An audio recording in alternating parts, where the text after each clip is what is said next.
The cabin air filter, also known as the AC or pollen filter, in 2015 to 2021 Ford Edge models is located behind the glove box.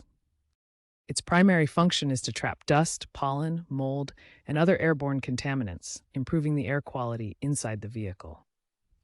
Accessing it involves opening the glove box, releasing the tabs or hinges, and lowering it to expose the filter housing, a rectangular plastic box with clips or screws.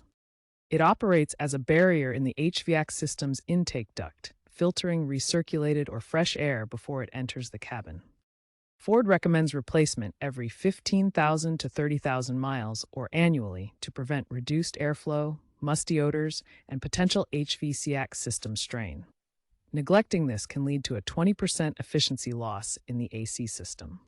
First, ensure the vehicle is off and the keys are removed for safety. Next, open the glove box and unhinge it by squeezing the tabs to access the filter housing. Remove the old filter by pulling it straight out and note the airflow direction arrows printed on it. OEM filters are standard paper-based for basic filtration. Aftermarket options, like HEPA variants, offer superior trapping of small particles. Insert the new filter with the airflow arrows pointing toward the cabin for proper function. Reassemble the glove box by rehanging it and securing the tabs. Then test the AC system to ensure proper airflow. Wear gloves during replacement to avoid contaminants and dispose of old filters as hazardous waste if heavily soiled.